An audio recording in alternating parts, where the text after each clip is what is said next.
Welcome, ladies and gentlemen, to the Jumper Punch review of Carlton's 15-point win against St Kilda at the MCG on Friday night. It was St Kilda 9-8-62 to Carlton 11-11-77. Lord Nelson, big win for the footy club. We now move to 4 wins, 5 losses, so still not even with the win-loss ledger, but good to make it 3 wins from 4 matches after that debacle against Adelaide last week.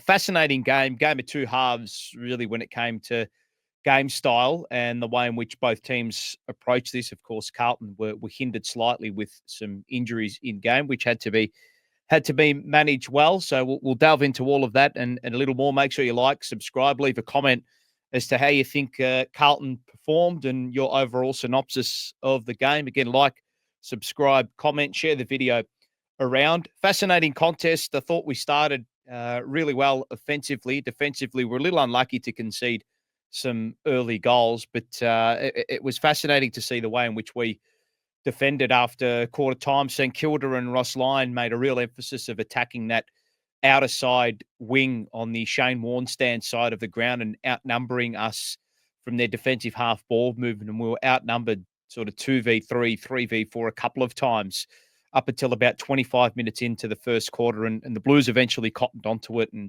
started defending a lot more intelligently and with a lot more efficiency as the game wore on. But this was a game, again, as I mentioned, of two halves. So the opening sort of 50 odd minutes was a pretty open affair. It was slightly end-to-end, a lot of running involved, a lot of end-to-end football involved. It seemed as though it was going to be a high-scoring game, which not many predicted this to be the case. And then for Carlton, the injuries hit, and we were down to, I think we're down to one rotation on the bench halfway through or 3/4 of the way through that second quarter. And when that did happen, from the vantage point that I have at the MCG, which is right next to the railing there on the top deck, uh, it was intriguing to see how our ball movement really slowed down and was stifled, and the shape ahead of the ball was lost, and it meant that St Kilda got a run in on the game, and they were able to get themselves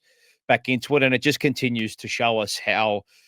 As much as our defence did hold up to a point under a barrage from St Kilda at certain points in that game, there are still a lot of issues and concerns with which and the way in which we defend. And inefficiency is the name of the game for Carlton at the moment, not just in the forward half, but defensively.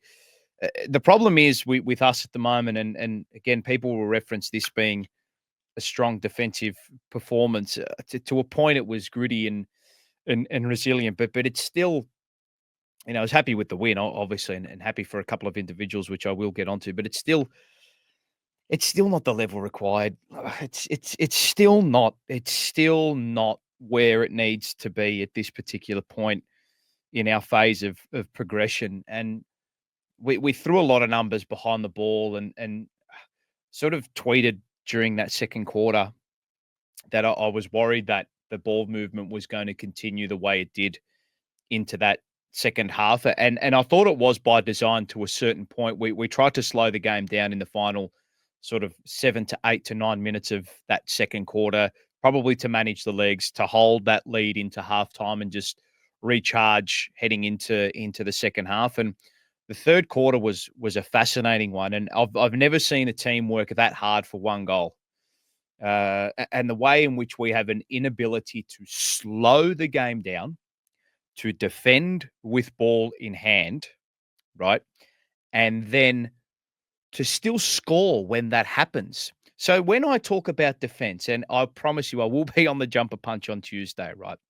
And a few people have mentioned this to me that, you said our defense was poor, and you said that, this game is popped up now, and where are you now, and all that. Not many have said that, but just want to reiterate the point that the way in which we defend is inefficient, right? So we are asking a lot of our half forwards and small forwards on the defensive end, right? And I personally believe that leads to a lot of inefficiency going ahead of the ball as well, right? Because the kilometers that they are being asked to do it, and I'm a big proponent in working hard as you do defensively, as hard as you do offensively. You have to run. If you do not run, you will not win. You cannot win, right? You cannot win premierships. You cannot make top four. You cannot make the finals. You have to run. We have great runners in the team, but we had moments in that game in that second half where we were throwing. And look, granted, you're down probably a rotation or two on the bench. You don't want to blow these players up at this particular point in the season. But I mean, St Kilda are not much chop. They did make it difficult for us, and I know they pummeled Fremantle, but I really don't rate Fremantle whatsoever. So I still don't think we're at the levels yet. And the win-loss ledger suggests that we're 4-5. So as much as the win was exciting, it was Friday night. It was great to see Harry Mackay up and about. Defensively, we may look good to a point, and there was a lot of grit and resilience in the win. And I know you can't complain too much about losses, and I don't want to make it about that, but there are levels to this, right? There are levels to this, and I still don't think we are quite at the standard, irrespective of what the scoreboard may say. That second half was so hard to watch.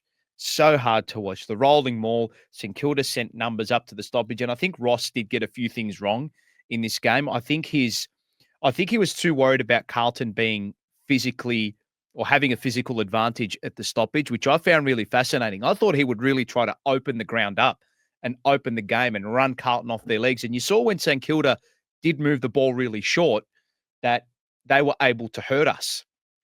But we were good enough to be able to put pressure on, make it a congested scenario. Michael Voss did say as such post-game, which was fascinating, and it confirmed my thoughts in that initial second quarter tweet that it was not that it was fully by design from Michael Voss, because Michael Voss suggested that it was St Kilda who triggered the congestion phase in the game and the congestion state of play in that second half. And Michael Voss did say he was happy for the team to live in that because it meant there was a lot less end-to-end football. And where is our advantage as a football team? With physicality. And if we were going to make it a dogfight at the contest and the rolling maul was to ensue, we were happy with that because then it saved our legs for us to burn St Kilda going the other way. And the turnover game for us, when it's on, it looks really good. So we had moments in that second half, especially in that fourth quarter, where we got out the back on a few occasions and it looked really, really strong. And you can't really do that and go gung-ho for 100% of the game. And the reason being as well, when you're down those rotations, it's just silly to do that. But again, I still do think we defend inefficiently. We get a lot of numbers behind the ball. I understand that. But my fury is that when we get all those numbers behind the ball, we don't get the same amount of numbers ahead of the ball when we do get those numbers behind the ball and transition.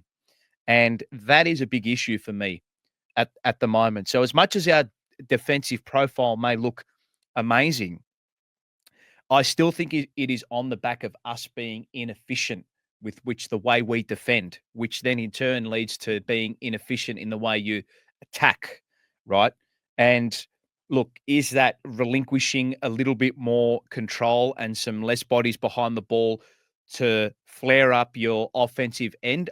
I think we need to start to transition towards that phase. I'm sure Michael Voss and the coaches will be looking at that, seeing if we can get more numbers ahead of the ball. There's absolutely no doubt about that. But how you execute that is definitely on the coaches and management as well. So, again, as much as our defensive numbers do look good, I still do think they are inflated because of how many numbers we drop behind the ball at certain points in the game and how congested and how stoppage heavy our games are to a point. And that, like I said last week, and this confirmed my thoughts as well, that because we have such a physical edge and we're able to implement our will at the contest to a certain point because we have such physical players at the coalface, it can make a lot of our games quite dour.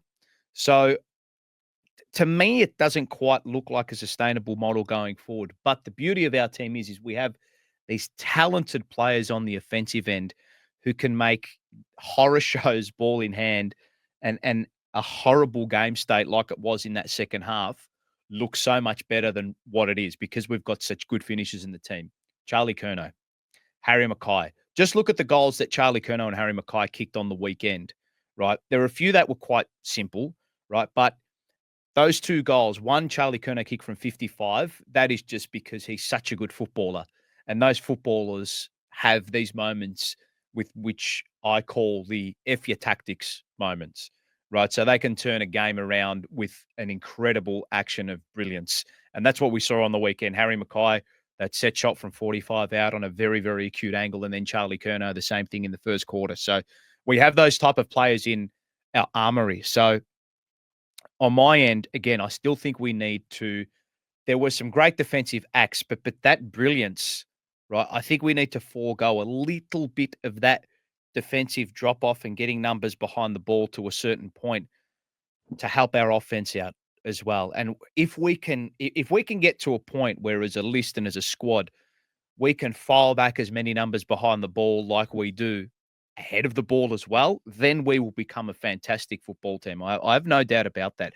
How you get to that, that's up to coaches and that's up to management to figure out a squad and figure out a 23 on a weekly basis to get to that point. So look, as much as the win was great on a Friday night, it's a spectacle. Great to see Harry Mackay up and about. I think he's had a really, really good start to the season. He's had such an interrupted start to the season off the field and then physically.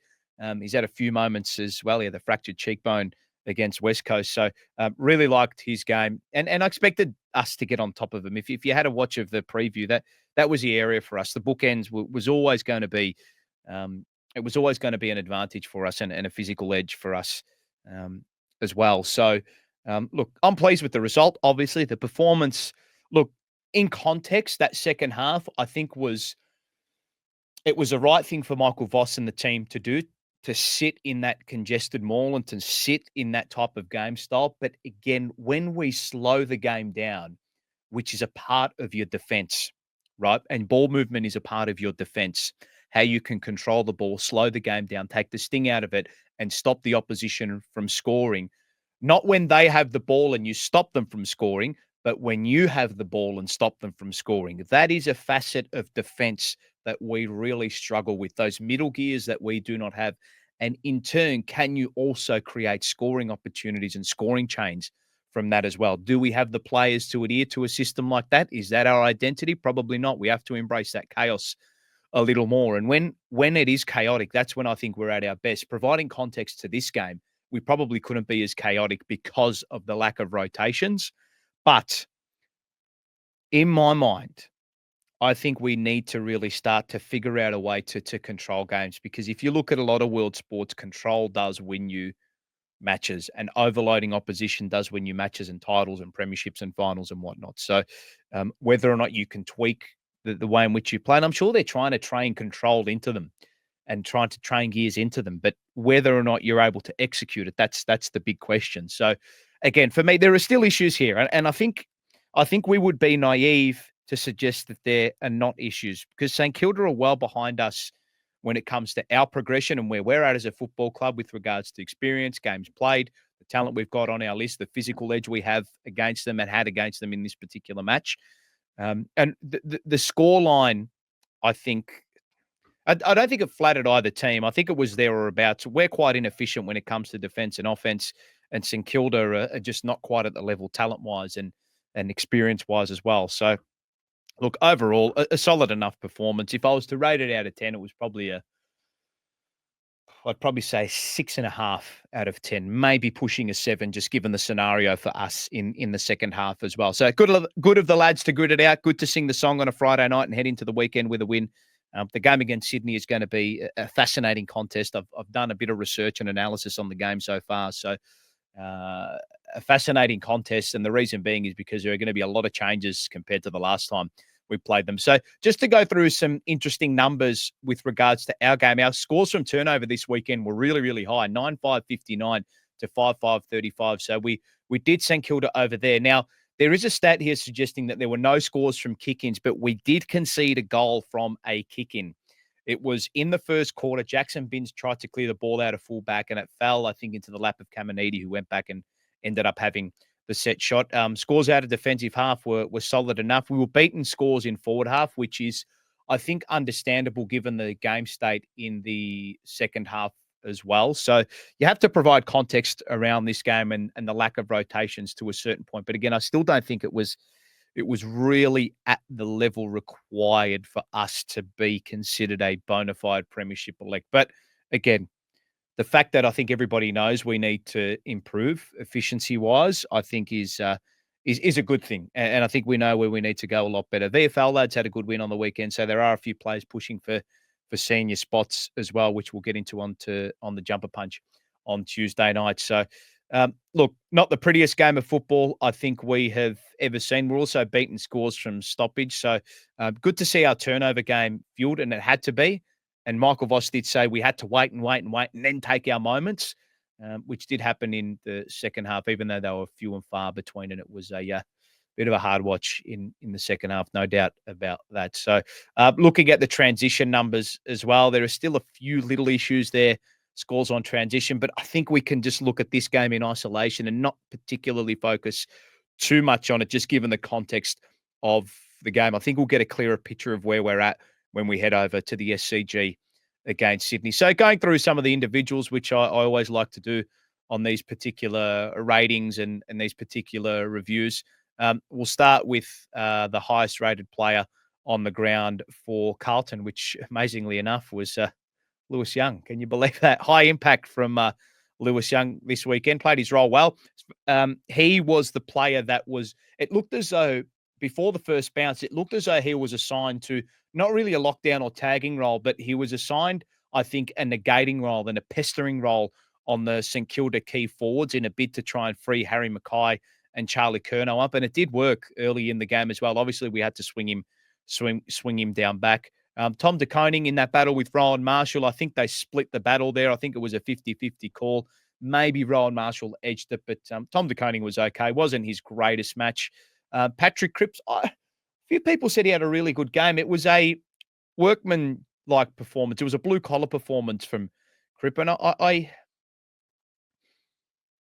maybe I'll reserve judgment on him. I don't think he's quite going at the level we expect of him at the moment. Blake Acres just unfortunately continues to butcher the football, and everyone saw that shot he should have had when he dished the ball off to Charlie Curnow. And then, as Mars would say, the butterfly effect, he gets crunched and looked as though he may have a wrist or shoulder injury. Hopefully there's nothing too bad with that. The small forwards, I want to go through them as well.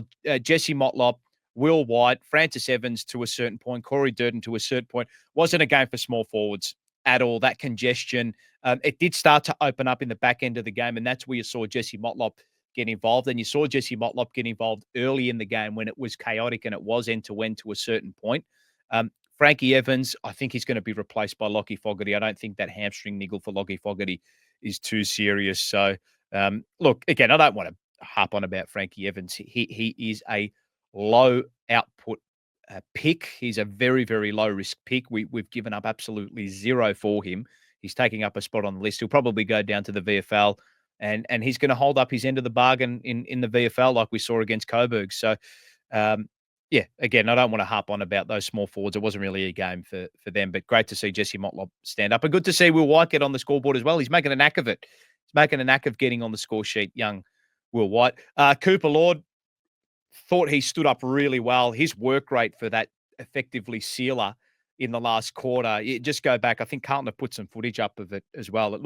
It's sensational to watch, and made him a player to follow when we picked him up immediately during that mid-season draft last season. And I think we've got a nice, handy player on the list as well. So really like what he had to offer and took his moment brilliantly. Adam Sard was sensational. We love Sardi. I don't know where he gets this rap about him being defensively poor. I thought he was really strong on the night. Jacob Wiedering, solid enough. What you see is what you get with him. I mean, we don't need to harp on about Wieders. We know what we're getting when he plays football. He's an elite key defender. He's arguably, if not, I think he's the best key defender in the competition. Elijah Holland's starting to work his way back to full fitness. He's that real link up between halfback and half forward. One side, Elijah Hollands, the other side, Matthew Cottrell. I do really think we miss Matthew Cottrell. And I don't think many people give him a bad rap, but you see how critical he is to that half forward, halfback wing link up. And he's a beautiful user of the ball going inside forward 50. But Elijah was good. I was pleasantly surprised by Jackson Binns. I know I've been a bit of I've been a very harsh critic of him because of his lack of physicality. And that's not really it's not really part of your strength and armor if you're an uncontested outside winger, which is what he is. But again, when it's your time to go, you've got to go. And he had a few moments where he didn't shirk the task, which has obviously been developed into his game. He was happy to take contact a few times, which is something that was a bit of a bugbear for mine watching him play VFL. Love that he really kept his width. I don't really like seeing him creep up to the side of stoppages and get involved in in stoppages. That's probably a directive, and it was probably to a point with which St Kilda sent up a spare to the stoppage, and he had to go. Whether or not there can be a handoff with another player in those scenarios, I find fascinating as well. But he took his goal nicely. He probably could have had another goal or two if he had got his boot behind the ball a little more. But a solid enough outing from him, and maybe he's developing a little better than I expect. But again, it is one game, and look, those St Kilda wingers are no chumps. But I do wonder how he would have gone against a player like Mason Wood. But the wingers that he's going to face against the Swans, if he keeps his spot, are a bit of an upgrade on what we saw against the Saints. Lockie Cowan, hard to really rate his game. He was working his way into it, and then you can see in the second quarter he felt for his left hamstring. I mean, he felt a little bit high up as well, which is not the greatest sign. Ollie Hollands, solid enough. Again, wasn't really an open game for him to get involved. We've had a few issues ball in hand as well, but this was more one of his down games, I think. But I don't think there's nothing too much to worry about when it comes to Ollie Hollands. And Mitch McGovern was solid enough, I thought, before he unfortunately got hurt. So that was a little bit unlucky. And just to correct myself, actually, Lewis Young wasn't the highest rated player on the ground. Harry Mackay was the highest rated player on the ground with a rating of 15. We'll go to Harry Mackay and Charlie Curnow. They clearly dominated the St Kilda backline. Callum Wilkie and Dougal Howard had a monstrous struggle on their hands. They were well and truly outplayed. I still don't know how Charlie Curnow doesn't get the free kicks that he should be given. He was being held by one arm every single time he went up for a contest. So that's something the umpires really need to hone in on, because if Charlie Curnow's only going up for the ball with one hand, well, I wonder what's happened to the other hand. It's obviously being held and his arm is being held. So the umpires need to be switched on with that. George Hewitt played a negating role on Jackson McRae for the majority of the game and did it well. And then he lost Cal Sinclair for that D50 stoppage goal, which put a bit of a black mark on his game. You can't be conceding in goals like that and getting lost in the contest. But as much as that goal was on him, it was also on us not having a sweeper at the back of the stoppage there too. Everybody just got sucked into the vacuum of the contest, and Sinclair got a run and gun at that, and he just lost Hewitt in traffic. So he'll be kicking himself with that one, George Hewitt. But another okay game from him. Jack Silvani, what a revelation he and Nick Haynes have been down back. He's a brilliant user, ball in hand, so calm and composed and cool and collected when he gets the ball, and you're never worried when he has it down back as well. So another great performance from him. And Nick Haynes, going to read out a message I sent to someone at the club, someone close to a lot of these big decisions at the club, and I'll never name names because we don't do that, but he's a fascinating player, is Nick Haynes. This is what, and I'll teach you something here. When it comes to defenders, right, you don't want to spend a hell of a lot on defenders unless they are absolute clear cut standouts, because you don't want your defenders to be high output players. If your defenders are very, very, very high output players, it means that your players up the field are not doing the job, right? And that's probably the concern with Jacob Wiedering, that he's probably asked to do a little too much. Having said that, Nick Haynes, low output cost, right? The cost is low, the output in those particular positions should not be too high, right? So low cost for low output, but we are getting a lot out of him at the moment. And I think he's just starting to become adept at handling the big crowds week to week, the big fan base and the furor around all of that as well, whether that's good, bad, or indifferent. I think he's starting to get used to that. And I think he's going to be a great developmental coach for players like Harry O'Farrell. So he's definitely one to keep an eye on as the season progresses. And for those who tuned into the Untitled Blues podcast before the season started, Nick Negroponte and I had a little, not an argument, but we had a debate about him. And I was actually very, very confident that he would go on and play the majority of the season, if not every single game. And I'll read out the message I sent to this particular individual at the club on the Jumper Punch on Tuesday, just to validate the claims that he's going to be a handy and has been a handy inclusion for us as a football team. But overall, look, wasn't the most amazing performance, but we get 4 points. We get closer to evening up the ledger, closer to the top 8. Very winnable game coming up against Sydney. Like, subscribe, leave a comment. Let us know what you think about this particular fixture. I'll be back with a preview for the Sydney game a little bit later in the week, and I'll see you on the couch on Tuesday. Go Blues.